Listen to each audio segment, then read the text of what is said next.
So you'll see a little sign come up in the top left that tells you that we are now live on YouTube. And you're all looking very, very nice on YouTube.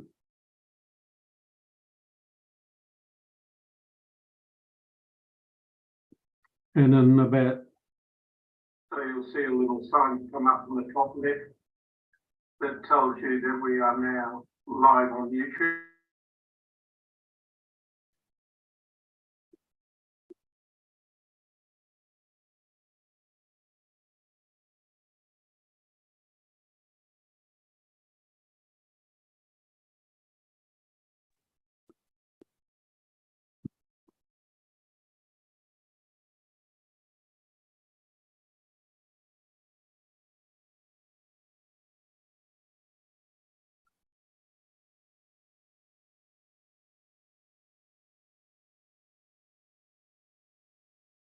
Okay, I've just checked the attendees that are coming in, and we're slowly getting the numbers starting to build as we go up.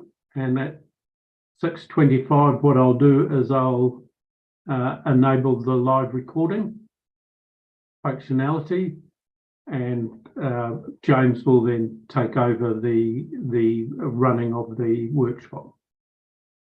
Yeah.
The last thing I'm going to let you know is that we've got a Q&A button at the bottom. If any questions come into that area, I will use them to ask you questions as they come through. In general, a lot of the questions are technical, so I respond to the technical issues, but if there are particular questions about the presentations, we do encourage them to use that session. And when we get started, I'll chat everyone to tell them to use that Q&A button to ask the questions. Is there anything we need to know before we start? Because we are now getting close to being there, and I think everyone appears to be well, you're all linked here, so that's the good point. We're all on board. It looks as if we can use the functionality of Zoom, because that's become commonplace now for us to use that, so that's good. And I'll hand over to James for any final comments, James, before we begin.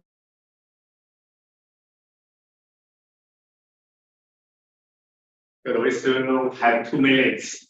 Yeah, we will start in 2 minutes. Oh.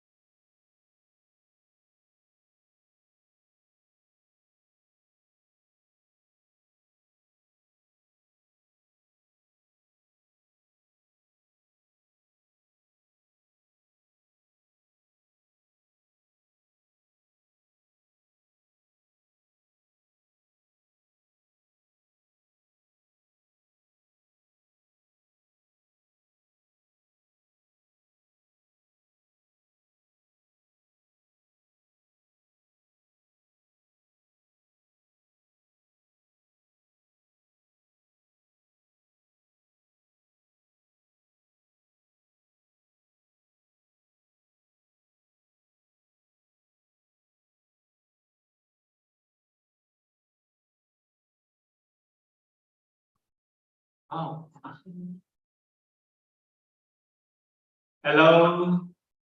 Good afternoon, Robert. How are you? All right. It's nice to meet you. Oh, I muted myself. Nice to meet you, sir. Professor Jin. Yeah, it's such a pleasure to see you at this today's workshop. Hello, John. How are you? I'm very good. Thank you very much. Good, good. Thank you for your presentation yesterday. Very Oh, enjoyable. oh, thank you, thank you. Yeah, I was really very- good from your presentation yesterday. Thank you. Thank you for your video presentation. Okay, I think it's the time to start today's workshop. Okay, so distinguished guests, ladies and gentlemen, you are all welcome to the second day of the 2023 SSKI Global Center workshop, whose theme is incorporating a global citizenship approach into TVET learning environments. First, I'm pleased to invite the first speaker, Ms. Maggie Yang, a highly regarded expert from the Asia Pacific Center of Education for International Understanding, APC of the Republic of Korea. Maggie Yang is the program specialist of the Office of External Relations and Information at the Asia Pacific Center of Education for International Understanding. She has a bachelor's degree in politics and international studies from Malaysia University, Australia, and a master's degree in international development and cooperation from Korea University. Maggie previously worked as a consultant for an e-government development project between the government of the Republic of Korea and the Republic of Indonesia. She is experienced in strengthening the partnerships between various stakeholders, currently focusing on enhancing the collaboration between the CECO member states, education actors, and related stakeholders to advance the implementation of global citizenship education through APCIU's global and regional GCED network project. APCIU has great experience in implementing global citizenship education. This has positioned them to be leaders in promoting GCED in Asia and across the world by recognizing the growing significance of GCED. So now, Ms. Maggie, you are welcome to present at the workshop. The floor is yours now, please. Oh, thank you very much, Professor, for your kind introduction. So hello again, everyone. My name is Maggie Yang, and I'm from the Asia Pacific Center of Education for International Understanding, or what we call ourselves as APCIU. And special thanks for Professor John Clayton and also Mr. Robert Parwa for having me here. And for the next 10 minutes, I'll take the time to briefly introduce to you about our works on global citizenship education as currently the only UNESCO Category 2 centers with the mission to promote a culture of peace through promoting the education for international understanding and global citizenship education. So I hope this will be helpful to let you know about what is the available resources, projects related to GCED, and hopefully it will also enhance our cooperation in the near future. So let me start. Again, we are the Asia Pacific Center of Education for International Understanding. We were established back in 2000 under the agreement between UNESCO and the government of the Republic of Korea. As I mentioned earlier, our mission is to promote the culture of peace through EIU, Education for International Understanding, and GCED, or Global Citizenship Education, which is the main theme of this international seminar. And within APCIU, we have these 4 program areas. We'll focus on the first 2 for today. The first one is the capacity building for educators and youth. So within APCIU, we believe that there's still a lack of availability of capacity building, targeting various stakeholders, including policymakers, educators, teacher educators, youth, etc. That is why, like over the year, every year we at UPSEI, we have these various training programs. As you can see on the screen, we have those on the global level. And of course, we have one on Asia Pacific because there's a high demand in this region. We also have one specific workshop on GCD targeting youth leaders. And also we have various specialized training programs according to the request from UNESCO member states, such as Korea. They requested us to have this training workshop for educators and local government officials within the country. And within UPSEI, over the past few years, we have changed the format of our training programs. As you may know that most of the training programs, usually we invite the participants to come, for example, to Korea for 1 or 2 weeks, and following the completion of the training programs, we send them back to their own countries. However, we at UPSEI realized that there should be sustainability and impact from the training programs that we have at UPSEI. So we have tweaked the format. And right now, what we do at UPSEI is that we have these 1-2 weeks training programs. Right now, we do it online because of the COVID. Following the training programs, usually we select, for example, 10 to 20 high-performing participants based on their submission of proposals. And we select the selected ones and we provide them with funding so that they can actually implement their proposal on GCD projects in their communities. That is how we ensure that what we are doing at UPSEI, we're just not just nurturing the participants with the theory, but also we provide them with a space for them to actually realize the GCD projects according to the needs and context of their communities. That is our workshop. These are just some pictures. Basically, we want to show you that since COVID, we have done it online, but since last year, we have continued to do our offline training programs. Last year, we have invited teachers and educators from Pakistan to come and have offline training at our center here in Seoul, Korea. And the second thing that I would like to share with you is this GCD online campus. We realized that there's a high demand on GCD. However, there's limited resources, and UPSEI, we cannot do it ourselves. Therefore, we have this GCD online campus platform where participants can register for the online course for free, and upon the completion, they will receive the certificate of completion.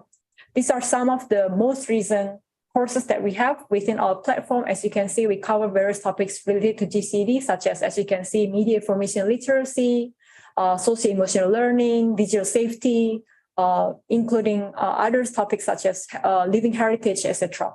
So if you're interested, the website link and QR code are on your screen, and I'm happy to also share this PDF with the organizer to be shared with all of the participants. Another exciting program that we have at UPSEI is what we call as International Teacher Exchange Program. Basically, you can imagine this as a student exchange between universities, but this is between teachers in different countries. So right now, we at UPSEI, we work with 8 countries. Unfortunately, they're all in Asia Pacific region at the moment, as you can see on the screen. And we have just dispatched our teachers from Korea to Thailand, and we will soon receive teachers from Thailand to Korea. And over the period of 3-4 months, the teachers will teach their expertise to the students in the destination country. For example, if they're coming from Korea to Thailand and they are, for example, math teachers, they will teach math in Thailand for 3-4 months. And of course, the counterparts will also do the same. And this induces cultural understanding between teachers, between the teacher and the schools. And of course, the most important thing is like cultural understanding between the teacher and students. And the next program that I'd like to introduce to you is the Research and Development Program.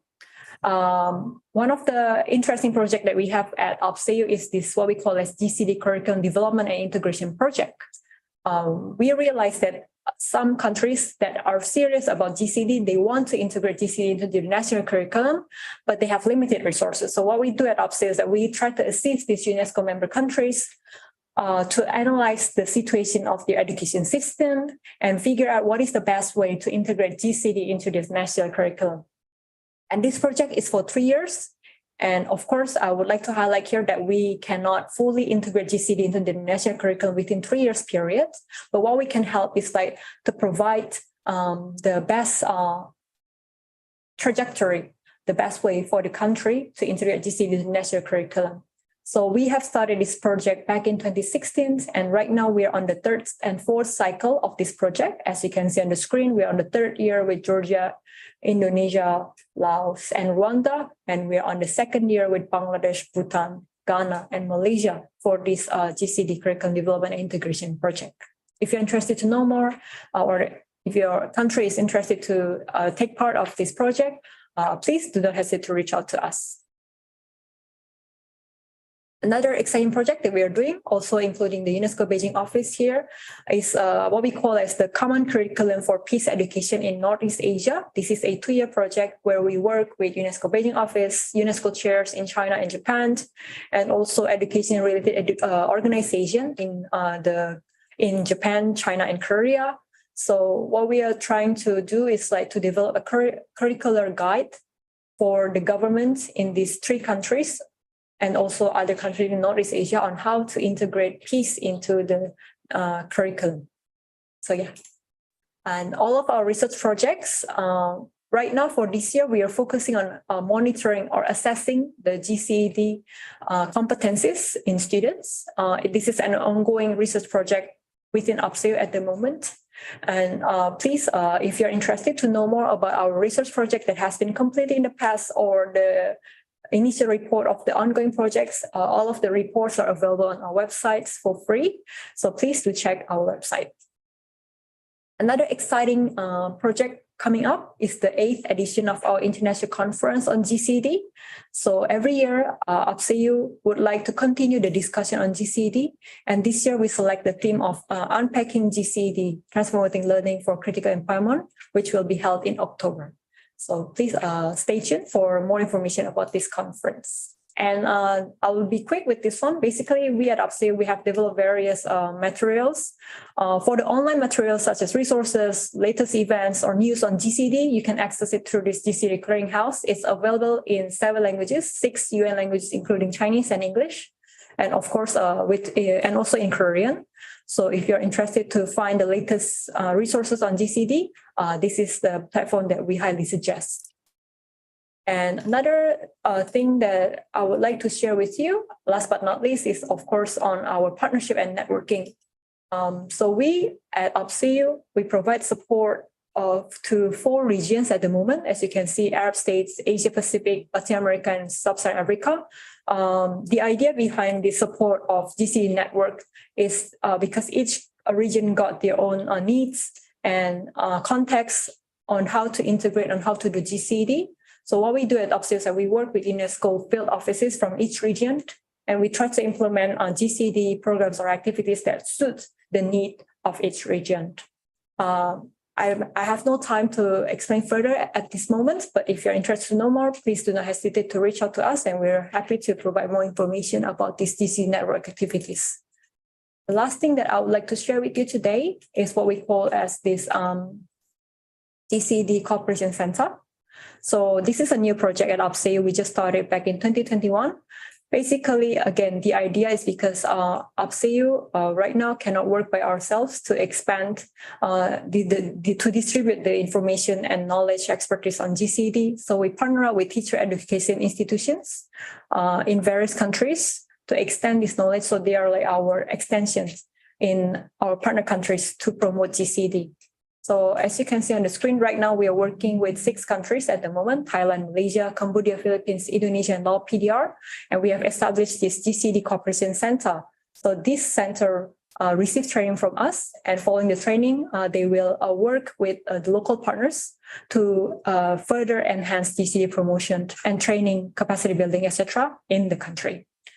So that is all that I can share with you today. If you have any follow-up questions, I'm happy to answer it through the Q&A box. Thank you again for your kind attention. Thank you very much, Ms. Maggie. I want to acknowledge Ms. Maggie and the APC and you for their invaluable contribution to this event. Your extensive knowledge and experience greatly enrich our understanding of GCD in learning and study. Thank you so much. Thank you so much. Okay, now I would like to, I'm very pleased to invite Dr. Joe Clinty and to present in relative note CLT, streaming and creating video. And for those who joined this workshop today, Dr. John Clinton is SSTI visiting professor, and Mark Lawson is chair New Zealand. Professor Clinton is an international recognized technical and vocational education and training educator and researcher. He has extensive knowledge of quality assurance practice in the design and the implementation of programs, assessments, and the qualifications. Okay, Dr. Clinton, you're welcome to present as this workshop. Please, the floor is yours. The floor is yours. Go on.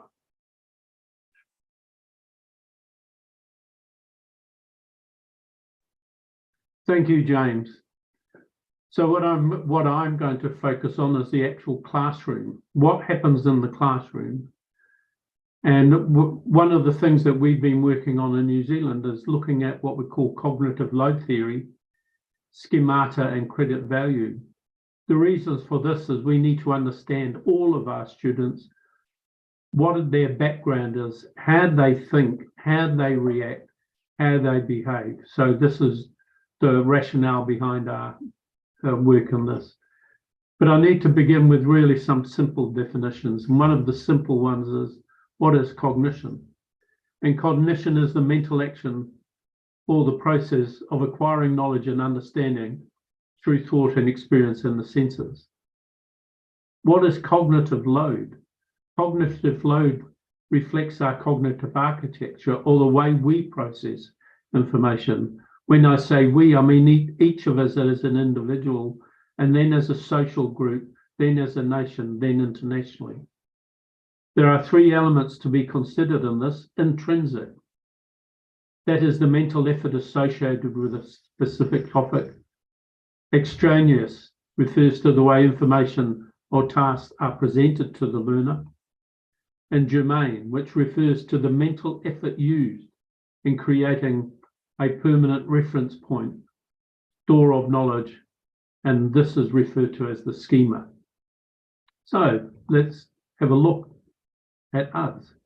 We get input. We get sounds, pictures, touch, taste, time, hunger, pain, and we actually receive this stimulation from multiple sources. And stimulation is both active, they take immediate notice of it, a person saying hello, or passive, it is noticed but remains in the background, people who are passing them in the street. But what we're doing is actually asking what is happening, why is it happening, when did it happen, how did it happen? They grab our attention and we select from that, and we call this sensory memory. As stimulation is received, individuals filter it. And during this filtering process, they decide what stimuli require their attention, for example, a response to a person's hello, and on the order in which they will deal with the stimuli selected. How will they respond to persons who say hello? In teaching and learning, they will focus on those inputs they perceive the tutor wants them to action to complete an identified task. Again, we come to, during the selection and attention process, individuals will reference previous experience in similar situations. What have I done in the past when a person says hello, to make sense of what is happening? This references of schemata is automated and does not require conscious thought. So we go to sensory memory, and now we start to think of long-term memory. People are pulling from their schemata to respond.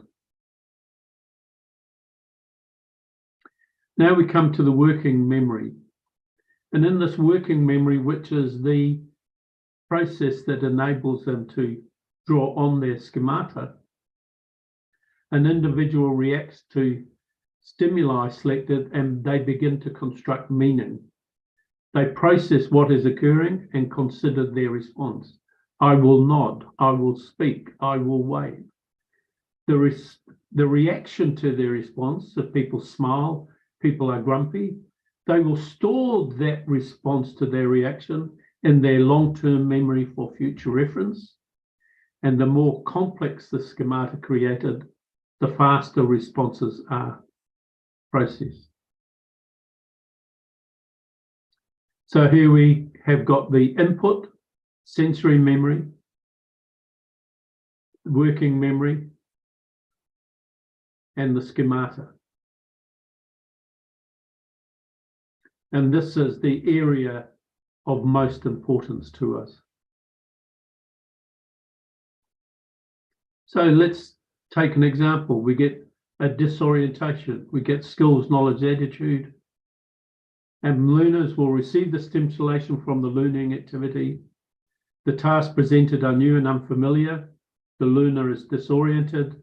They reflect on the stimulation and try to make sense of the task set.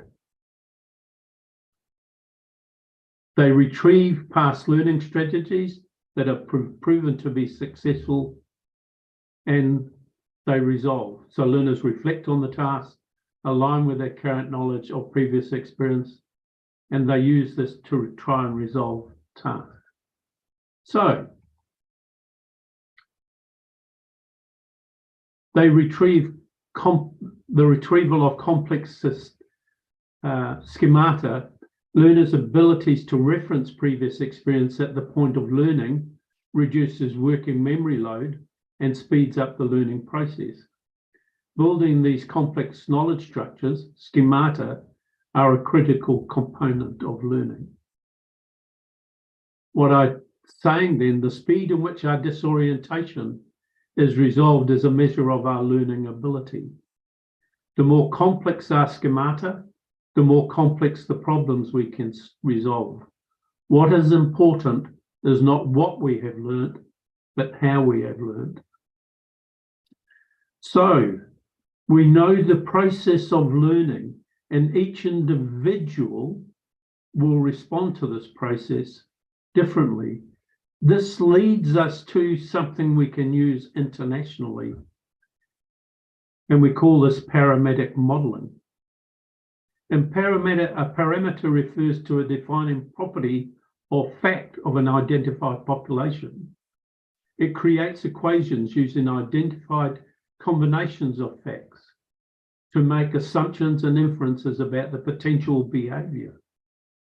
So we know that learners in a particular level have a reading rate. They're able to have physical dexterity. They have a writing rate. They have a manipulation rate. And we can use these to make predictions on the cognitive effort required to complete an identified learning outcome. In this project, the guiding parametric formula was the formula EP equals O, where E is the time required to engage with learning inputs, P is the time required to process the learning inputs and create artifacts, and O is the required time to meet the learning outcome. And from that, we're able to create a cognitive load calculator.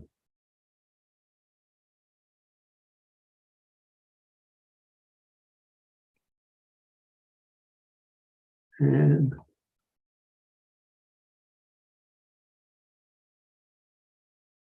so in this cognitive load calculator, I'm able to say a particular task is going to have 3 lectures, is going to have passive demonstrations, it's going to have guided exercises, it's going to have active demonstrations. You can see I've got a cognitive workload here of 24. I set them a task. It is, in this one, it's a seminar presentation. They're going to read something, they're going to watch a multimedia video, and then they're going to perform. And this task is going to be a performance-based task. They're also going to prepare for a test or an examination, which is 4. These are all calculated. And so at the end, I get the contact hours, the self-paced, the task-based learning, and I know that this particular task took 100 hours. In New Zealand, 1 credit equals 10 learning hours. I am now able to allocate to this learning task 10 credits.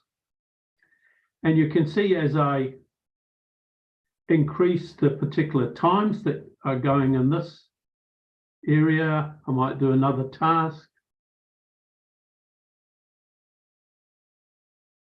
And I'm just generally doing this as a task. You can see that in the summary, this calculation will go up. Now the credit hours are 111. So this task, by the addition of that work, is now 11 credits. So by using a cognitive load calculator, I'm able to define the number of credits that are available for a particular learning task based on the processing power or the working memory or the schemata of individuals. And this is a really important factor when it comes to ensuring that we have an international standard that it will allow students, when they get a qualification of 10 or 20 or 30 credits, to actually, for the employers to understand that that is validated through research and scientific activities. That is important.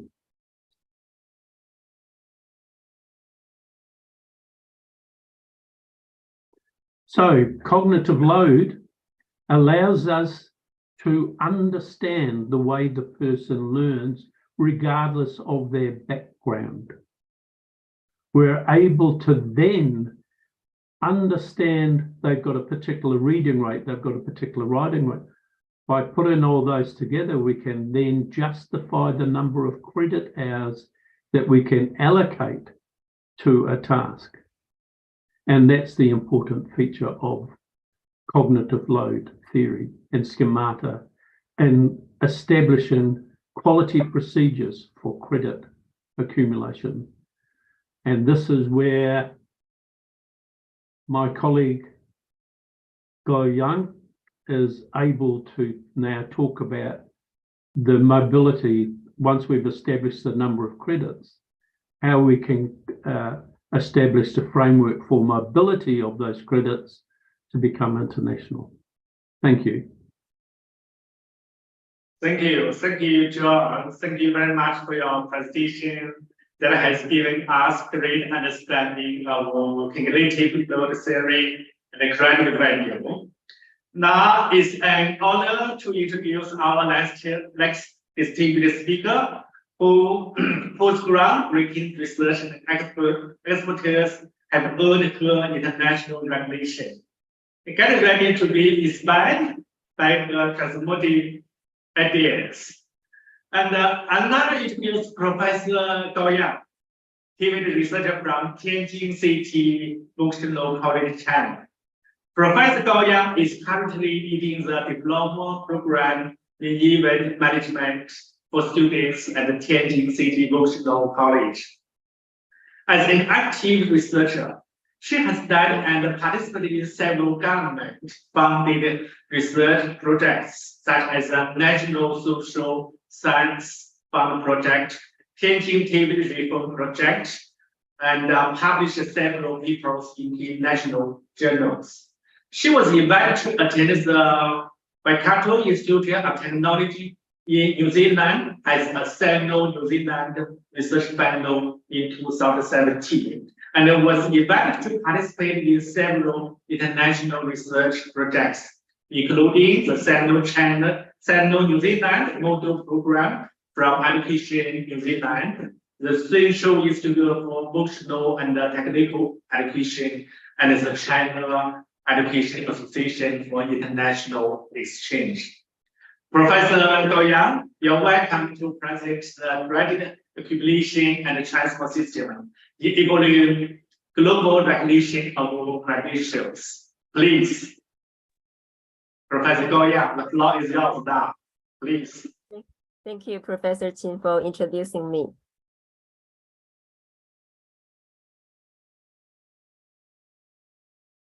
Good afternoon, ladies and gentlemen. It is my pleasure to be able to make a presentation to you on the importance of credit accumulation and transfer systems. Specifically, how the implementation of this system provide greater lifelong learning opportunities for all and enable the global mobility of learners and employees.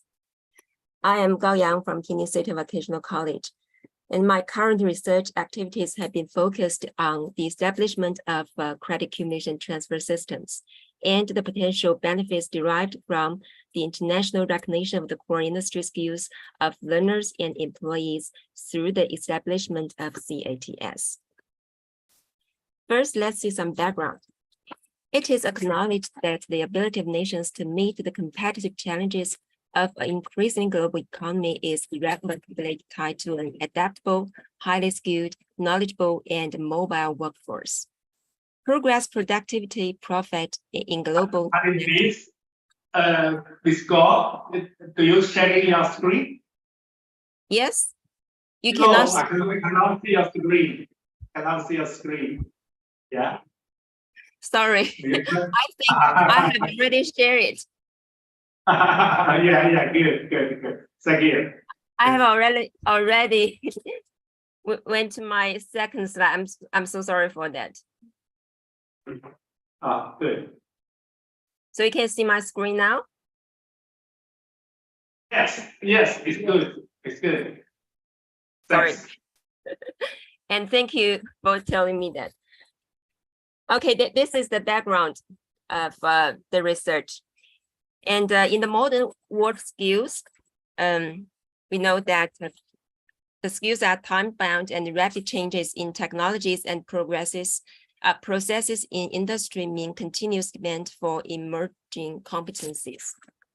This means employee acquisition of design industry competencies is a lifelong challenge. And lifelong learning initiatives are driven by need and demand. Need means participants need to upskill to retain relevance in their industry or community and maintain competency or certification in a profession. Industry demands work-ready employees who are able to contribute immediately to growth and existing workforce trained to meet advanced production processes. Now we can see that lifelong learners in TVET are a diverse and fragmented audience, including trainees, employees, associates, and retrainees.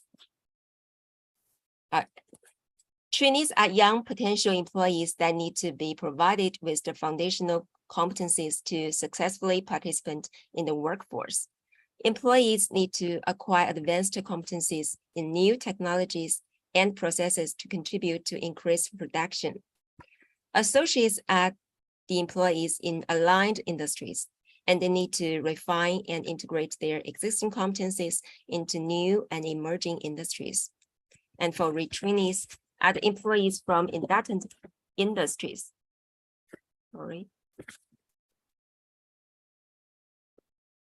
Inductant industries who need opportunities to engage in future employment pathway. The ongoing demand for increased workforce standards of performance will drive the increased need for just-in-time, at point of need, industry-valid training. Providers of this training needs to ensure participants are able to learn in environments that acknowledge who they are and where they come from, which is culturally sensitive. The participants undertaking the training offered are sure the training undertaken will make a difference to their global employability. Industry are assured the participants completing the training have acquired the workforce competencies they have identified, validated credentials. Now we should identify what credential is. Achieving an industry standard of performance means a person can perform specifically defined competencies in an identified setting to a satisfactory level repeatedly. The accomplishment of this standard of performance is acknowledged by the award of validated credential. To be of value, this credential is acknowledged locally, nationally, and internationally. Internationally aligned and defined standard of performance includes knowledge, skills, and attitude. Credentials are validated through the submission of evidence generated through holistic assessment that demonstrates that the identified competency or capability has been achieved and can be consistently repeated in a variety of contexts. Credentials should be based on learning outcomes that are internationally aligned using international grade tools such as World Reference Level. World Reference Level is a new tool developed by UNESCO. It helps authorities, institutions, employers, and individuals to understand, compare, and recognize skills, qualifications, credentials, and learning achievements. Now you can see the credit accumulation transfer systems interface. First, stakeholders identify the core skills, knowledge, attitudes required by participants to be competent in a specific role or to complete identified actions. Validated credentials generated can be industry-specific, aligned to a number of tasks, or focused on soft skills like relationship or teamwork, etc. Second, culturally based feed-forward strategies encourage learners to align their existing core skills, knowledge, attitudes against the identified stakeholder requirements. This alignment allows the learner to identify gaps and then develop a learning plan to enable them to close the gap and complete the requirements of the credential. For validating learning and awarding credential, participants demonstrate competence against the identified learning outcomes by the production of evidence that is validated against the establishment standard. This validation of evidence can be time-bound and is moderated as required. Each participant is issued a unique learner record. This learner record is used to not only store the recognition of achievements, like pass or fail, but also the full details of the competency gained. Validation can be confirmed by regulatory body or accreditation authority. For example, SQA, Scottish Qualifications Authority, NZQA, or other recognized qualification authorities. For recording learning achievements, a recognized and validated database provides participants and interested stakeholders with a skill space to store and display their accomplishment. Participants are able to display their acquired knowledge, skill, and attitudes to potential employers. And the last part is reporting records of learning.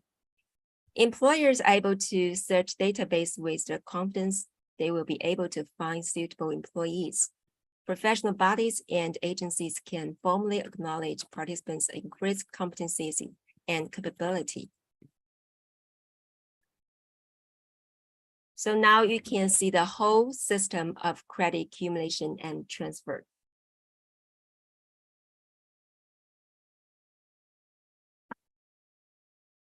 We know the system is very significant because it aligns with the Education Framework 2030, encouraging governments to ensure equal access for all, male and female, young and old, rural and urban, to affordable, high-quality technical, vocational, and tertiary education. It will allow multiple educational pathways for diverse participants to be identified and followed.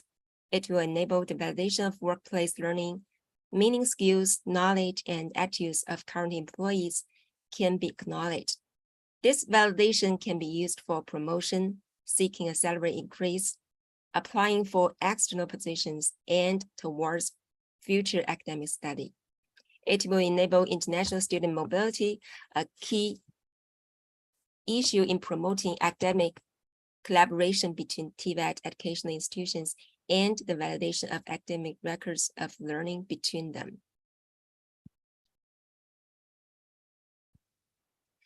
Now I am currently actively continuing this research, and I'm seeking to collaborate with others interested in the potential impact of credit accumulation transfer systems on international education. So if you are interested, please send me your contact details. Thank you for listening. Thank you. Thank you very much, Professor Goya. Thank you for sharing an insightful message on the credit accumulation and transfer system, enabling global recognition of credentials. Okay, ladies and gentlemen, we have the privilege of welcome three remarkable individuals who, with their background expertise, will deliver a dynamic and collaborative presentation that promises to expand our horizons and ignite our imagination. These are Professor Goya, Professor Yang Jie, and Dr. John Linting. And Professor Goya, as I just introduced, is a tenured researcher from Tianjin City Vocational College, China. Professor Yang Jie is a professor of School of Finance, Economics, and Tourism at Shanxi Polytechnic Institute, China.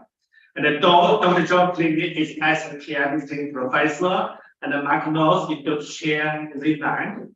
Okay, it's my pleasure to invite you for a joint presentation on holistic assessment circle, diagnostic, formative, summative analysis. Okay, please. To continue the theme of credit accumulation, transfer, and validation, we have to put in quality measures that allow us to ensure that the assessment regime is equal for all. And to do this, we create a holistic assessment pathway. It means that young or old, rural, urban, no matter where the location in Netherlands, Thailand, China, Indonesia, if the same process is followed, the same qualification will have the same assessment. And so we've come together with what we call the holistic assessment cycle. So the first part of any assessment cycle is you set the standard, you identify the knowledge and skills, attitude and competencies, you establish the assessment methods, and you feed forward these criteria to learners. The second step is you develop the assessment tools. And these can be performance tasks, constructed response, observation, or selected response. And we feed forward these to learners. We then collect the evidence from those instruments. And that evidence has to be valid, authentic, current, and sufficient. That means the evidence gathered truly demonstrates the competencies of the individual to repeat the task continually at a high level. And then we've got to provide feedback that is timely, relevant, clear, and constructive. And this feedback enables the learner to improve their performance. If this cycle is followed, we get quality assessment, quality evidence, quality graduates. So let's have a look at the first part, where we map the programs to the thing. First, we need to identify what is to be assessed. And the curriculum documents clearly identified what they need to know and do.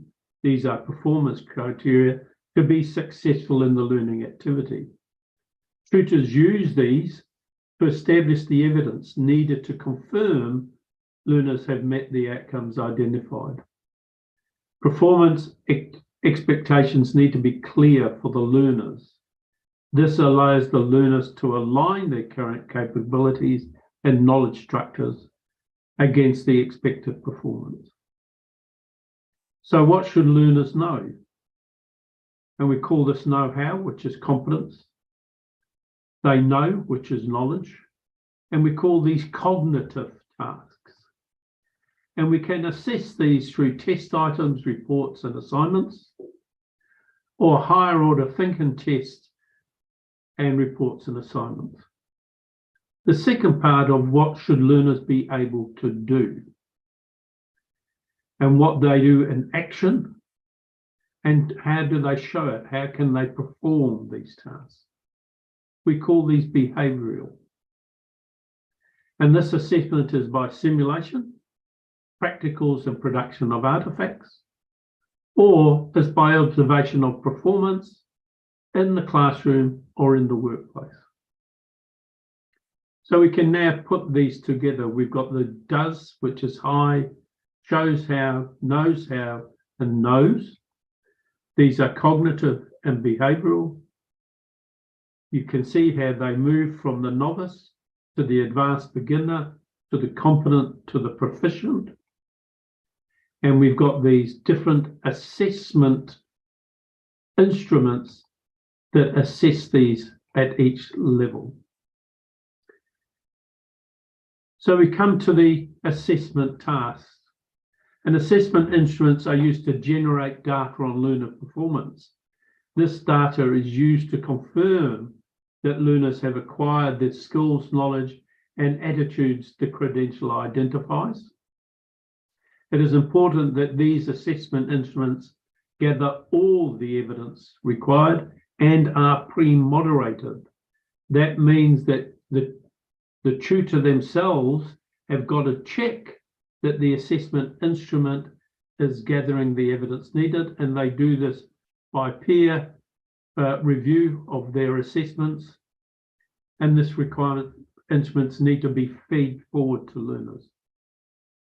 The next thing is, the third part of this is to ensure that the evidence confirms learner performance. And the evidence gathered must prove the learner knows the knowledge identified and can do the task described.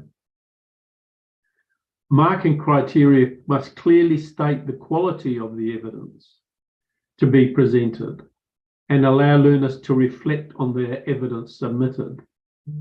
The evidence must again be post-moderated to confirm validity, and it is important that this moderation confirms the accuracy of the evidence required. So what is evidence? The evidence is the information gathered to support a judgment of competence against the specifications of the relevant standard unit of competence or performance criteria. And this can be direct evidence, the information the assessor gathers themselves, firsthand through observation, artifacts, tests within the classroom. Indirect evidence, this is third party that is observed and reported to the assessor, which might be a work placement, reports, an employer verification, or supplementary evidence. These are other pieces of information that can indicate a performance, like a training record, informal questions, portfolios. Notice the breadth of evidence allows us now to start to include workplace learning as a valid way to award credentials to learners. So this can be an existing employee that has been in the industry for quite some time. So we've got the young person doing the assessment within a classroom. We've got an older person doing the assessment within the workplace. Both are going to get the same credential. And that's the important part. We're making this visible, transparent, and open for everyone to be able to complete a qualification. And the last part is the feedback. Ensure learners receive feedback on the performance. For learners to improve, when we talked about that schemata, for learners to improve their schemata, to improve the way they think, to quicken their response, they need to have feedback. And this feedback needs to encourage learners to improve their performance and explain what they need to do to improve it, not just judge performance. It should also stimulate learners to reflect on the success of their strategies and what techniques needed to be modified. This is to build that complex schemata that they can respond almost automatically to tasks placed in front of them, becoming really work ready and really valuable, no matter what their gender, no matter what their age, no matter what their culture, they are going to be valued. And this feedback is diagnostic, formative, summative, and what we call metacognitive. And you get this feed forward, you've got the learning activity, the assessment, the evidence, and formative is the feedback, summative is to measure progress of learning. And this feedback goes to both the tutor and the learner. The tutor is able to review the evidence that the student has produced and adjust the assessment if the right desired performance hasn't been met, and adjust the learning activity. But it also helps the student review of personally acquired knowledge and skills. They reflect on the learning process and techniques used, and they adjust their learning strategies used to increase success.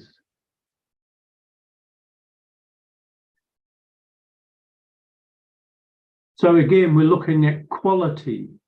We're looking at ensuring there is a standard of performance and assessment from both the tutor and the student. By making this process open and evidence-based, we are opening the opportunities for engagement to multiple people, multiple diverse people, rural, urban, young, old, male, female.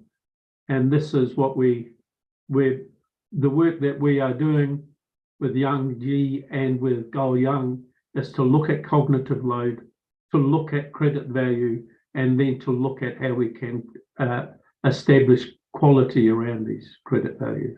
Thank you.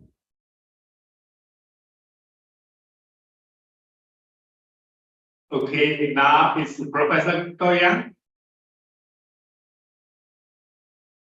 No, that is the whole presentation. Oh, you already finished. Oh, good. Thank you very much. Thank you very much for the joint presentation and take the cross-cutting issue on holistic assessment cycle.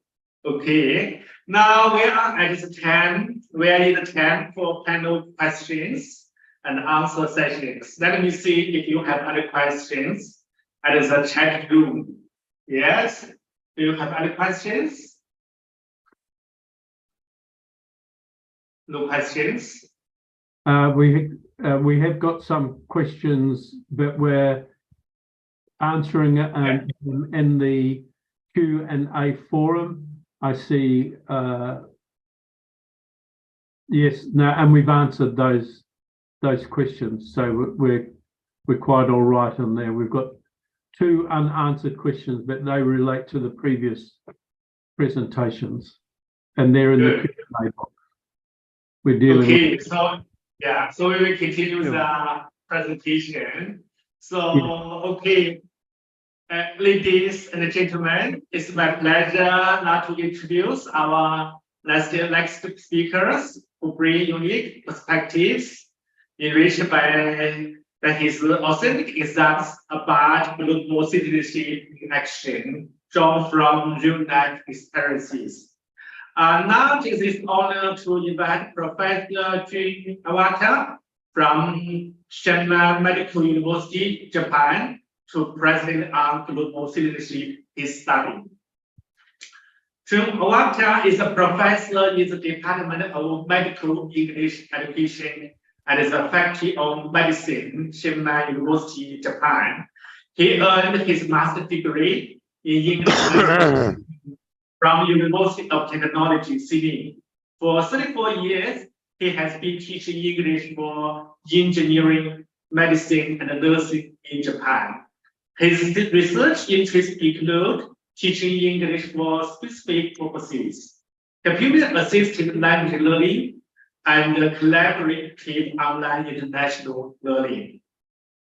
As a professor in the Department of Medical English Education, He has been speaking effective ways to teach medical and nursing English by making use of information communication technology. He has also been enhancing international exchange programs to help his students broaden their viewpoints and become healthcare professionals who can work as global citizens. So now, Professor Jim Arthur, you're welcome to present at this workshop. Please, Professor. Thank you very much for your kind introduction. Hello, my name is Jun Iwata. I am a professor in the Department of Medical English Education at the Faculty of Medicine, Shimane University in Japan. Today, I'm delighted to present a case study on global citizenship education at the Faculty of Medicine, Shimane University. Firstly, allow me to provide a brief introduction to Shimane University. Shimane University is a national university in Japan, comprising 7 faculties and 4 graduate schools. We have approximately 5,200 undergraduate students and 600 graduate students, including around 210 international students. Shimane is located in western part of Japan, north of Hiroshima Prefecture, where the G7 summit meeting was held last week. Our motto at Shimane University is grow with the people and grow with the region. In accordance with the SDGs guidelines at the National University Governance Code, Shimane University has established midterm visions for education, research, and contribution to the region and society. This slide illustrates our educational vision, which emphasizes the development of students who can make significant contributions to diverse societies through their intellectual abilities, broad perspectives, and practical competencies.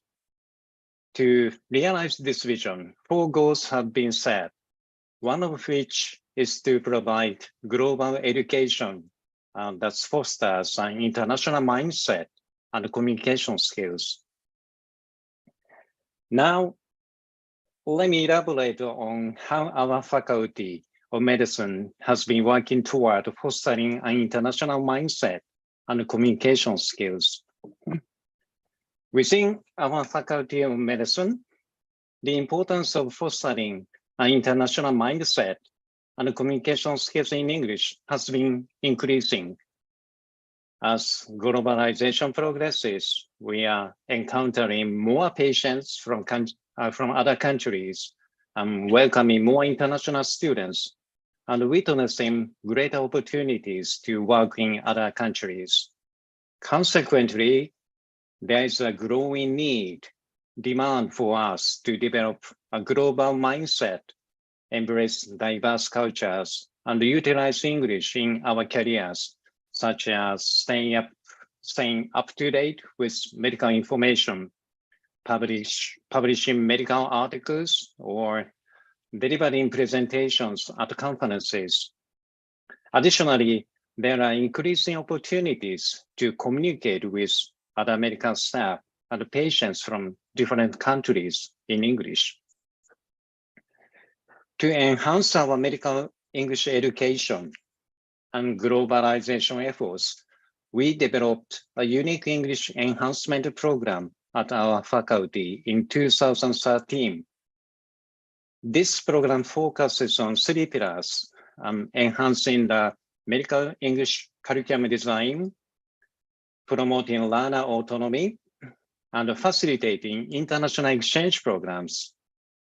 Through this strategic implementation and practice, we aim to cultivate medical professionals who can positively contribute, impact both local and global contexts.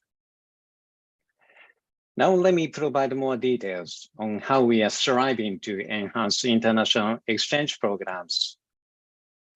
The Faculty of Medicine offers various overseas educational programs in collaboration with sister institutions worldwide. These programs have been developed to help students improve their English communication skills, foster further study in English medical contexts, and broaden their perspectives through healthcare studies in other countries and exposure to diverse cultural experiences. Today, I will present a case study of a study tour program in New Zealand. The study tour program in New Zealand is one of our international programs specifically designed for first and second year medical and nursing students.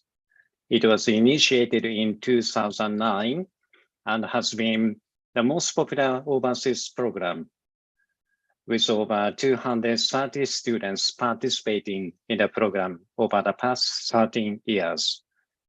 This program provides participants with various opportunities to enhance their English communication skills and broaden their viewpoints through activities such as English study, site visit to hospitals, healthcare studies, student interaction, cultural events, sightseeing, and homestays. Each year, we send approximately 15 to 25 students. Now let's take a closer look at the program and how it has helped participants broaden their perspectives based on the results of the questionnaire. This is the week 1 schedule of the study tour program, which we conducted this March. As you can see, it encompasses English lessons for healthcare studies, as well as a range of cultural events and sightseeing trips. The week 2 schedule also includes students' interactions between Shimane students and Wintec students, in addition to English and healthcare studies, and cultural events and sightseeing. Now, I would like to share some photos which depict our English for Health lessons. This photo shows how students were able to enhance their English language skills for health through Western style lessons. And these photos exhibit the health studies portion of the program, which involved lectures, simulations, and the student had the opportunity to learn about the healthcare delivery through site visit to a hospice and birth center. The cultural event and the sightseeing trip were highly valuable for students to gain insights into the country's culture, participating in Pohiri. It's a traditional Maori welcome ceremony, and visiting Te Puia provided a wonderful chance to learn about indigenous Maori culture. Watching a rugby game was a fun event as well. Not only did we learn about the New Zealand culture, we also introduced Japanese culture to Wintec students and host families. And during the closing ceremony, students wore traditional kimonos to express their gratitude and share our own culture. The interaction with Wintec international students from diverse backgrounds was one of the highlights of the study tour program. These students were studying English for health at Wintec with a goal of becoming healthcare professionals in New Zealand. They shared their visions and dreams with us, and my students were deeply impressed by their strong motivation and dedication to learning. This interaction further motivated my students to excel in their English and healthcare studies. Another significant aspect of the program was homestay experience. Although students were initially nervous about it, they ended up thoroughly enjoying their time with their host families, who represented a variety of ethnic and social backgrounds. At the end of the program, we conducted an online survey to gather students' perceptions about the program. All 22 students who participated in the March program responded to the questionnaire. This table presented here displayed the average scores reflecting the students' satisfaction with each aspect of the program.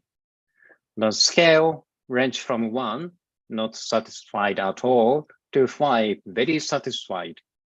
The average scores were quite high, ranging from 4.5 to 4.8, indicating that our students were highly satisfied with each component of the program.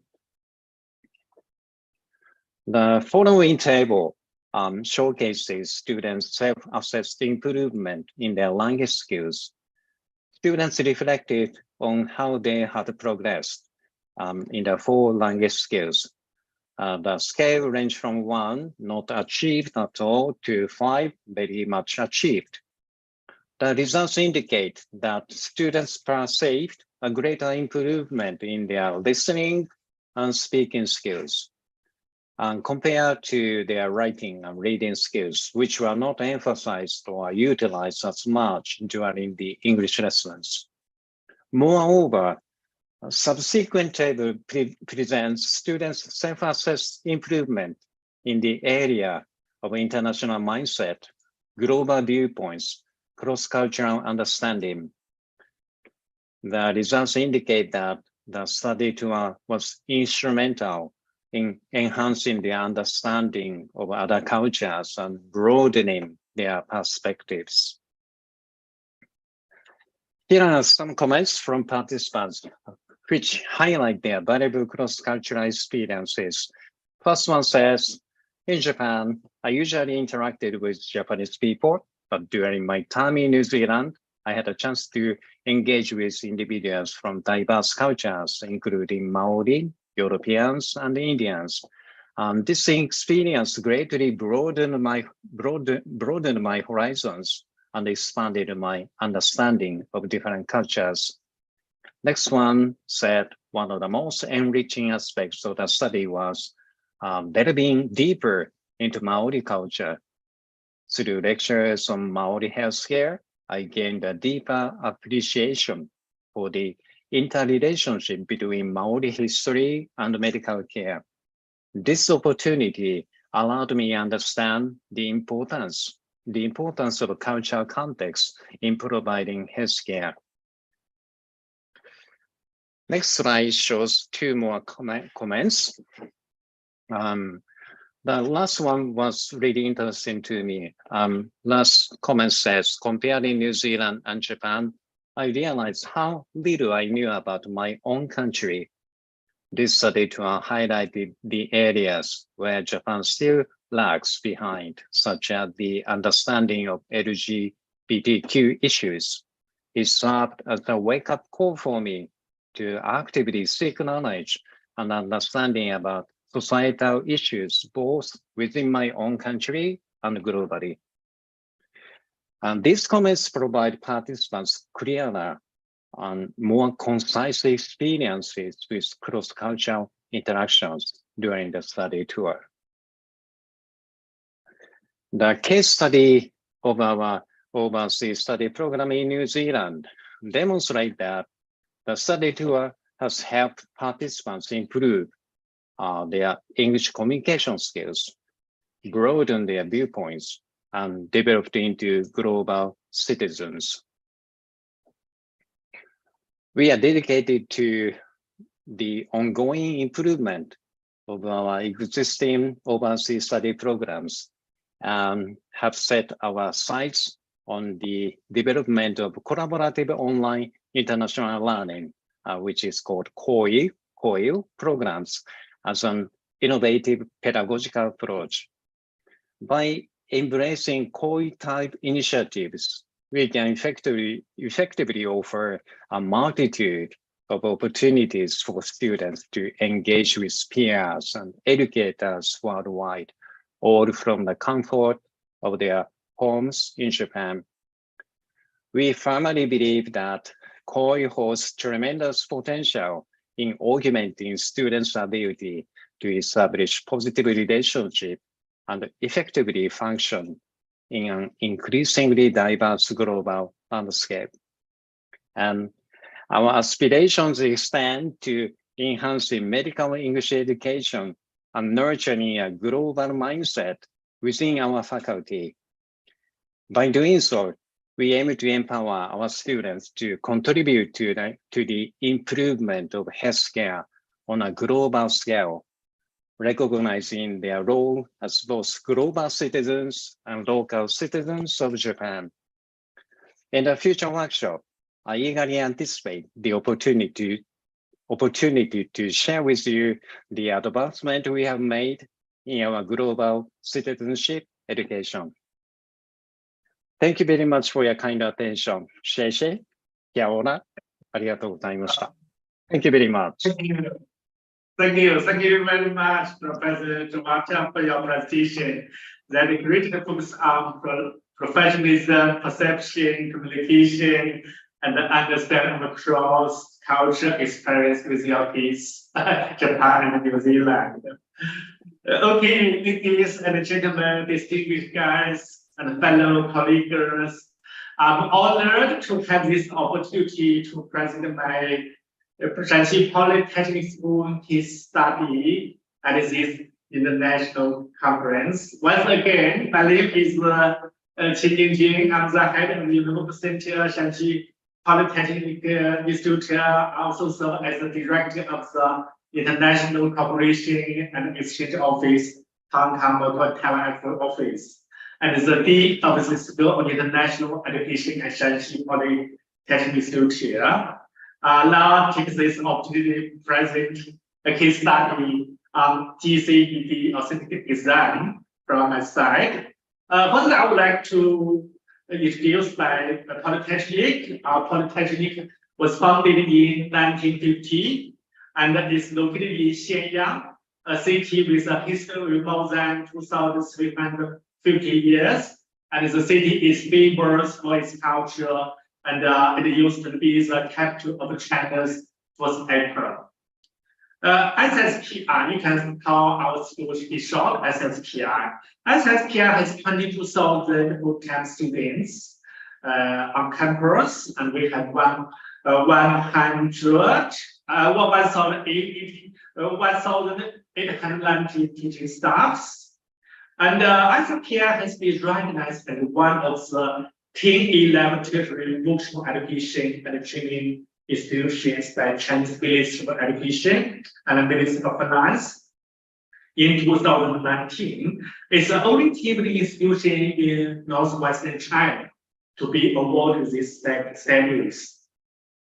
In cooperation with the industry, SFPI has established 249 training bases in the works for its students. And SFPI provides a range of accreditation from 3-year diplomas in vocational education and training for its full-time on-campus learners to a range of short-term outcome-based training programs for industry, TV colleges, schools, farmers, and people who must be trained to find employment in China. SFPI has a strong international strategy, and we have built working relationship with nearly 100 international partners in Africa, Asia, America, and Europe. This relationship includes students and teacher exchanges, cultural awareness programs, education research, academic information sharing, and facilitation of international workshops and conferences. SSPI is also actively engaged with the international professional technical education and training community. The institute is an active member of World Federation of Colleges and Polytechnics, and the ICPI researchers are active members in the Unicycle Local International Center. ICPI currently hosts an international trader research center for China, New Zealand model program project.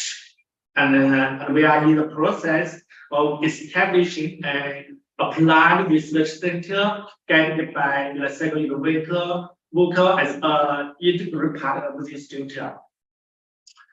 The concept of global citizenship is embedded sustainable development goal to ensure inclusive, equitable quality education and promote lifelong learning opportunity for all. A global citizen is defined as someone who is aware of and understands who they are, where they come from, or how they can use their skills and education to contribute positively to a wide global community. They are a citizen of the world. As ICPI global citizenship is promoted by providing opportunities for our learners and the teachers to acknowledge they are not individuals in an isolated discipline, but are members of a large global community. ICPI's 47 years strategic plan 2021-2025 outlines ICPI's global citizenship objectives.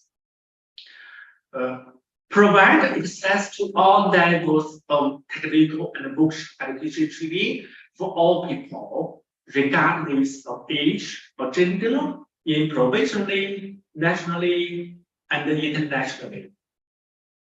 Deliver through globally aware teaching staff, our teaching staff, and outstanding education experience for all learners who can effectively apply techniques and skills at the front line of industry in a global world.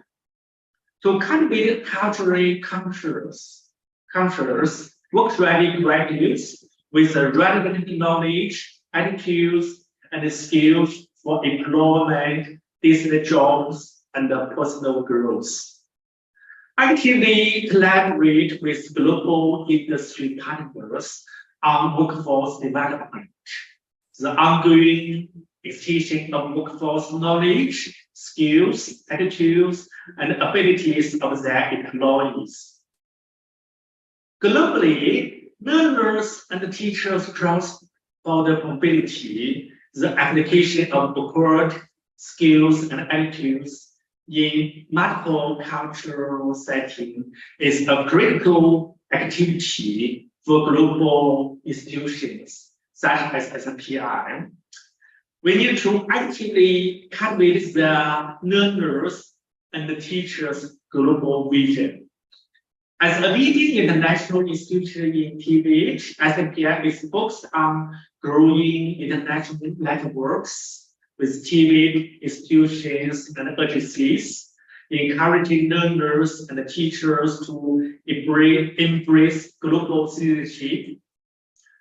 ICPI has managed the Chinese Bridge online group program. This enabled ICPI to create several international evolution curricular standards and the teaching resources to explore the international development model of culture plus vocational skills initiatives. ICPI teaching staff, in collaboration with educationists from Zambia, Nigeria, developed 50 international aligned TV program for delivery in Zambia and Nigeria. And the diploma program in mechanical manufacturing and automation developed was accredited as a Zambia national standard in 2019. In collaboration with John University New Zealand, ICPI has been developing 3 cultural self-respective, who you are, where you come from, focused bicultural issues in AIDA teaching and learning, facilitation of learning, digital culture, curricular design, and evaluation of learning environments. These micro-credentials have been designed to align with New Zealand Qualification Authority's framework. ISFPI is actively engaging with the Chinese private sector Shanghai group of companies and power plants in Indonesia. ISFPI is facilitating programs in language application training, health and safety training, professional skills training, and staff capability building. ISFPI has recruited approximately 200 international students from Indonesia, Russia, Bangladesh for its diploma programs. We have also recruited international teachers from USA, Australia, Germany. During the academic year, these international students and teachers are encouraged to organize a variety of cultural activity to raise the students' cultural awareness and understanding. ISFPI has established an efficient, effective mechanism for organizing students participating in overseas exchange programs, even during the time of COVID-19 pandemic. And the students cannot go abroad. We host virtual language and culture programs and offers our students the opportunity to learn foreign culture and cultivate their global vision and capability. ISFPI has been working on creating an internationalized campus by enrolling international students and international teachers. Over the years, nearly 700 ISFPI students and staff have participated in overseas exchange programs in Germany, USA, Australia, Canada, Russia, South Korea, Indonesia. This program not only explores our students and teachers in learning foreign language and culture, but also expose them to different approaches to energy creation and emerging technologies. The overseas study periods range from 2 weeks to 3 months. During their overseas exchange, some students and teachers live in local homes and were exposed in foreign environment, which helps them appreciate different cultures and values. 19 students from ISFPI participated in a credit transfer program based in Russia, and ISFPI accepted nearly 70 Indonesian undergraduates to participate in its credit transfer program. This means cross-border credits are recognized and increase the opportunity for students to study other countries' courses. ISFPI creates further study opportunity overseas for its members when they complete their diploma at ISFPI. 109 students went to UK, Germany, South Korea, Canada for bachelor and master degree study. Considering most of our students come from rural area and are financially disadvantaged, ISFPI has established a scholarship fund to support our students for overseas exchange and study. ISFPI offers unique culture plus skills learning short-term program for America and Indonesia students. Students come to ISFPI not only learn the Chinese language and the local culture, but also ISFPI skills modules like e-commerce, fashion design.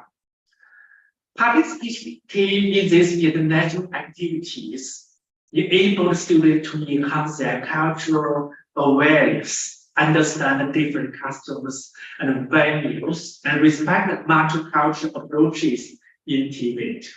At the same, they develop work variety essential skills, critical thinking, teamwork, creativity, and independence. These skills are essential for them to succeed in today's global world. To cultivate a global awareness within the institution and to encourage learners and teachers to be global citizens in the 21st century, SSPI creates opportunity for staffs and students to physically participate in overseas cultural exchange program in partner colleges in New Zealand, Japan, Canada, USA, Australia, and to prepare participants for their overseas exchange activity.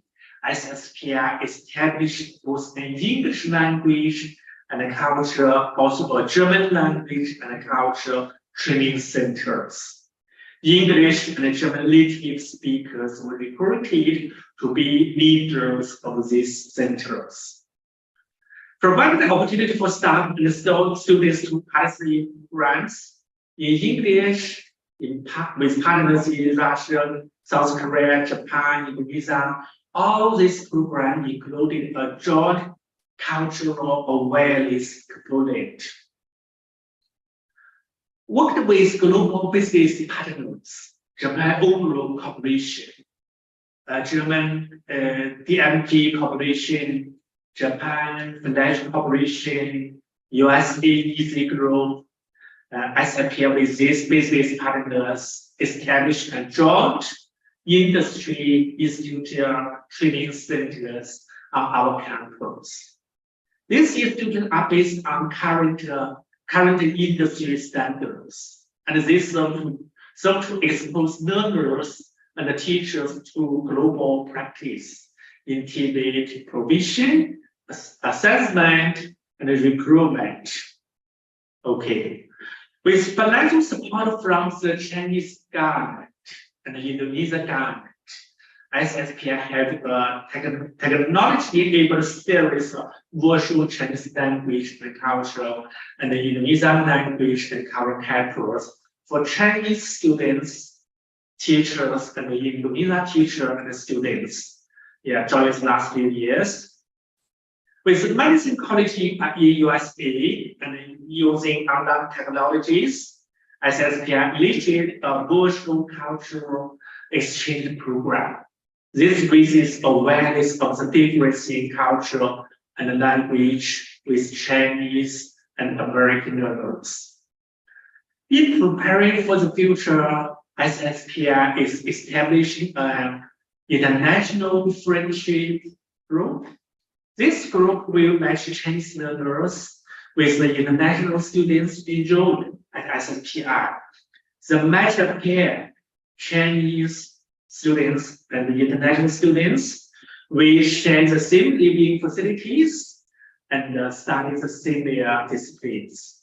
This enables the participants to gain a deep understanding and appreciation of each other's values and cultural practices. COVID-19 has meant that SSPI has experienced significant disruption to its traditional practices. The restrictions on physical travel, vaccine requirements, management isolation, and lack of collective travel infrastructure has an impact on the institution's globalization strategy. To reduce impact, SSPI has initiated several global initiatives using digital technologies. First, we initiated and lead the Chinese Bridge Online Group program. This enabled SSPI to create several international inclusion curricular standards and teaching resources to explore the international development model of culture plus social skills initiatives. For example, SSPI teaching staff in collaboration with educators from Zambia, Nigeria, developed a teamed program for delivery in Zambia and Nigeria. Okay, and I think we already said this. So I'm seeing global citizenship initiative by that very nature are collaborative projects. This collaboration is to be clearly articulated and based on agreed framework. This framework should include provision of capability development. Capability development should be offered that is based on an outcome-focused cultural self-awareness, global citizenship learning design framework. This framework integrates key fundamental skills with global citizenship education. Okay, assessment. A great assessment practice activity events need to be shared. This practice should be conducted in and for the context of real situations or settings and be relevant to the culture, current and future employment practice of participants, providing evidence for comparability of candidates' performance across borders, mobility of workforce. Okay, and also credit communication transformation by Professor Gao Yang, and to facilitate the movement of graduates between institutions, trade certification agencies, professional registration bodies within national borders and across international registration. Approved validation system are being evaluated with the center. Okay. And IFOPIA is currently implementing several collaborative initiatives to promote the concept of global citizenship with the institution and externally. This initiative will ensure IFOPIA learners and teachers appreciate the multicultural world they live in and demonstrate how they can participate in activities that benefit the global world, making the world more peaceful, sustainable, and fair. Future initiatives and benefit are with international UNESCO local centers of excellence. IFOPIA aims to globalize teaching, learning, and assessment practices and measure IFOPIA education quality against international benchmarks. With partners in Zambia and Nigeria, IFOPIA will develop and implements a range of internationally aligned outcomes-based activity program, ensuring learners develop globally acknowledged industry-required skills and competencies. With the international private education institutions, IFOPIA aims to establish an international exchange program for our students and our teaching staff. This will enable teachers and learners to broaden their learning horizons and gain global recognition for their knowledge and skills and attitudes. Okay, thank you very much. That's my presentation of our IFOPIA piece. And if you have other questions, you can ask me. Okay, thank you very much for listening and watching the case study. And I hope this case study will be useful in taking TCEP principle and practices achieved across the world. Okay, and now, ladies and gentlemen, once again, our next speakers are three professors. We have, with their combined expertise, combined to a presentation on designing global citizenship learning events by Professor Gao Yang, Professor Yang Jie, and Dr. Zhao Jingqing. You're welcome. You're welcome to present designing global citizenship learning events. Okay, please.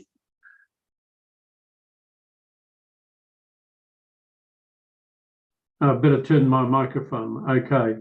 I am doing the presenting because I've got control of the share screen functionality, so it's difficult to get the other participants in, but they have contributed to the construction of the templates that we are using. As you know, we are very conscious about quality. And so we've come up with as you can see, we've come up with designs on what we think around cultural self and how we look at cultural self, cognitive load factors, credit accumulation and transfer, holistic assessment. And as part of that project about teaching and learning, we've also started to look at how can we develop a quality assurance activity to monitor learning activities. And so here we have one here. So the very first thing that we recommend is that people identify the desired results. The key attributes are those things that you want the student to be able to do on completion. And usually these are work-ready attributes. So we're not only saying that they can do the task, perform the task, but they can perform the task in different situations. They can perform the task working in teams. So they're a team player, they're a communicator. These are attributes that we want this learner to learn. And then we look at the key competencies that we want the person to have. So we've got these attributes, which are work ready, tidy, working safely. We've got competencies that they have. And then we've got the specific discipline outcomes, which are knowledge, skills, and attitude. By putting these down in an organized way, we're ensuring we are covering everything that the learner needs to do to be work ready. We are not just isolating a specific skill or specific knowledge. We're making sure that we're integrating all these within the person's lifestyle and the way they work. From that, we determine the acceptable evidence. How do we know that the student has gained the content standards? How do we know that they are actually work ready? We then look at the performance evidence, and you can see what will the learners do. This is a check for us to ensure as we design the learning activity, we are ensuring that we're designing each activity specifically to address all of the required competencies. And we will look at what other evidence that we can get. This is moving towards that workplace learning, where there's an employee who already is existing in the workforce. They want to gain a credential to get a little bit more money, to gain promotion. This means that they can't leave work because they're feeding their families, they're doing all of those things. So we need to give that person the opportunity to provide us with evidence if they want to do that. So that is why that's there. And then we plan the learning experience. What will they have to do? How do we have to do it, etc., etc., etc. But more than that, as you can see, what we do is we say, well, here's something you need to give yourself confidence to get this curriculum checked. And we've got a curriculum design checklist, which gives a score 1 to 5, fully disagree, to not disagree. So in here, for example, we've got identified desired results. As you can see for this one, we would anticipate that a score of 20 to 25 means that this has achieved the right standard. That doesn't have to be perfect, but we're assuming that a good score would come from that. Sorry, this would be 8 to 10 would be acceptable. Again, when we determine the acceptable evidence, we get a section total, and we can see where this one here, there's 4 of them, total mark is 20, we would expect 15. Below 15 would be need to be reworked. And again, in this experience here, we would look at that and expect a score of 15 within this plan to learn and experience. And when you look at those, we would expect a total of between 45 and 50 to actually ensure that this that the peer has actually said, well, this is a pretty good learning example. And if you want to improve it, here's the sections that you need to improve. So we're feeding back to the learner, to the tutor who's developing the course. Again, that concept of feedback, feed forward. We're telling them what we're going to be looking at, and then we're telling them what we found. So that concept of feed forward feedback is very important in this thing. Though that template and the reflection template is in the handbook. And we encourage you to use those. And if you, as part of our research project, we would be very happy if you gave us feedback, if you use them on what we could improve, what we couldn't improve, and we will make that that learning design template freely available to everyone as we make that go forward. So thank you very much for that. And I'll hand back to you, James. Thank you very much for John Linton. And okay, after that, at this time, I would like to introduce to a breakout session and to watch a pre-recorded presentation from experts around the world. First, I would like to see the questions, and we see the questions. Please open the questions. Okay, can you share the book? Yes, we can do. We do it. It would be great if you could share a sample of it. So, is this question for which professor? And, I will answer those questions, James. We definitely, I think, James and SXPI have kindly or will in the near future have a site where all the videos are going to be available, the handbook is going to be available, the templates are going to be available. So that question can be answered quite easily. Okay. Good. Okay, and now allow me invite Michael Zhang, Education New Zealand Meeting Office, and to give us body comments for the workshop. Unfortunately, Mr. Zhang, because of time conflict, and he will give a recorded video. Okay, so John, please, Michael Zhang, yeah. Tēnā mana, tēnā reo, tēnā haue whā, tēnā koutou katoa. Leaders, friends and partners, distinguished guests, ladies and gentlemen. It is my pleasure to join with you today at the International Workshop on Conference-Based Cultural Learners, Global Citizenship Education in Tibet. I would like to thank and congratulate Te Whare Wānanga o Awanuiarangi and Shanxi Polytechnic Institute for successfully co-hosting today's workshop. This workshop is important and timely. Both New Zealand and China are undertaking ambitious reforms on vocational and applied education. This is a journey that has great challenges and opportunities.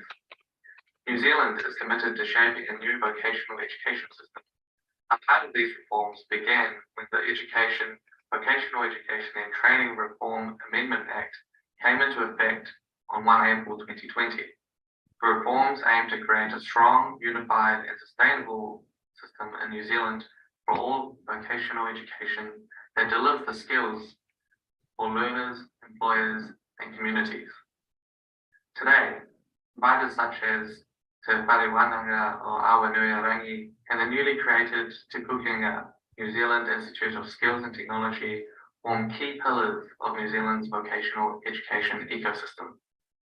New Zealand's vocational education has a strong focus on delivering practical skills and work-ready graduates.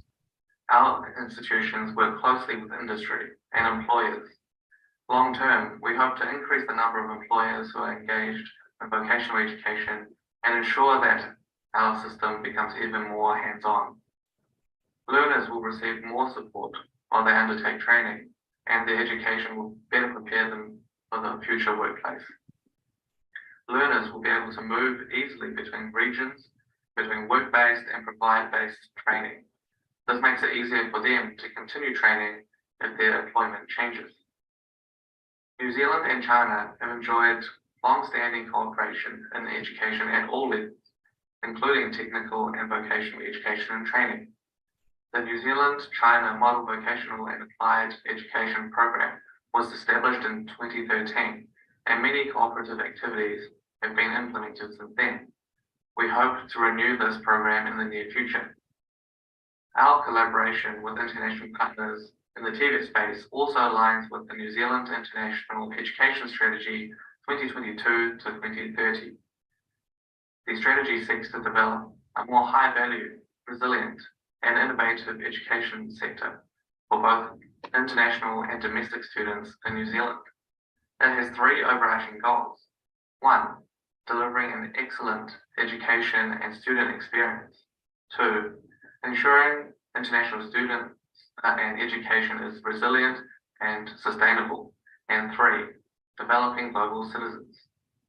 As educators, we know that internationalization and global citizenship are crucial for learners. Today's workshop aligns strongly with both of these key areas. New Zealand's education providers, including Te Whare Wānanga or Awanuirangi, offer learners a unique cultural experience. This reflects the open, welcoming, and multicultural values of New Zealand. New Zealand's approach also sets a solid foundation and adds value to the way we engage in collaboration with international partners, while providing a high-quality and well-rounded learner experience. Partnerships between our institutions and the two-way exchange of students and teachers are vital for building cultural understanding and forging global connections. I congratulate our co-hosts today on the fruits of your partnership to date. Dialogues between our institutions, such as today's workshops, will continue to play an important role for our countries as we continue on our vocational education journeys. I wish today's workshop every success. Thank you. 谢谢. Thank you. Thank you. Oh yeah. Thank you, Mike John. Okay. So Dr. Robert Harrow, well, you're the end of the workshop. Would you like to say something? And I would like to say Robert Harrow is education specialist at the UNESCO Beijing office. Yes, thanks for your support. Thank you. Thank you. I just wanted to acknowledge and thank Shanxi Polytechnic and Te Whare Wānanga o Awanuirangi Institute in New Zealand for really organizing this excellent workshop. As you have heard from our UNESCO side of speakers, we really wanted to promote integration of global citizenship education at all levels and in all programs in education. And we really thank you for giving us that opportunity to at least highlight and also raise awareness on the global GCED program, which has been around for a few years now. And as we have heard from our colleague from the UNESCO Category 2 Center in South Korea, there are a number of very good materials that the TVET institutions should now integrate in your programs on global citizenship. And I think if you allow us, we will share some of those resource materials. And if you go online, you will also see them there as well. And I think this is a right time for the TVET institutions to really embrace GCED at the very right time to really ensure that the students really get some of these ideas and concepts and content from global citizenship education. So I really thank you for organizing this workshop for the last 2 days. I had some engagements I was unable to attend yesterday, but from what I heard today from all the very excellent speakers, I think they are very, very valuable contribution to the global citizen agenda that you are promoting. And I want to assure you of UNESCO Beijing, UNESCO Global Headquarters in Paris, and also the Category 2 Center in South Korea, that we will support you on global citizenship education and integration in TVET sector. Thank you. Thank you. Thank you, Dr. Robert. Thanks for your recorded presentation and yesterday and for the policy review on GCED and very impressive. And also thank you very much for your support and your Beijing office support for our workshop. You know, this is the first event when we become your local synthesis another year, and we are planning the next event in this later this year and next year, and also we need your support. Okay, thank you. And so we are at the end of the workshop, and so distinguished directors, specialists, and as leaders in UNESCO family and leaders institutions of learning at all levels. And as we draw near to the end of this United 2023 SFPI Local Center workshop, it's with a profound sense of gratitude and accomplishment that I stand with you to thank you and appreciate your time and input. So throughout the course of this workshop, we have witnessed the greetings of minds from diverse backgrounds, led by a common goal of advancing global citizenship education activity, and is the pivotal role in shaping the future of our societies. These insightful discussions, thought-provoking presentations, and engaging interactions have exactly fed the spirit of learning to live together, collaboration, and building commitments to excellence that we all share. I extend my deepest gratitude to the organizers, speakers, participants, and all those who have contributed to the success of this workshop. Your collective efforts have made this gathering an exceptional platform for learning, networking, and for being lifelong partnership. Thank you, and may our shared commitment to incorporate GCED into the learning environments continue to illuminate our path towards a brighter and more prosperous world. Thank you very much. So, Dr. John Clinton, you have something to say? Dr. John? No, thank you, James. I think you've summed up very, very well. But I would like to thank everyone for their efforts in presenting. I think we, like you have said, we've had a very rich range of stories presented, both practical and visionary. So thank you all. Okay, thank you very much. So we close the workshop. So I wish you a nice day and wish to see you next time at our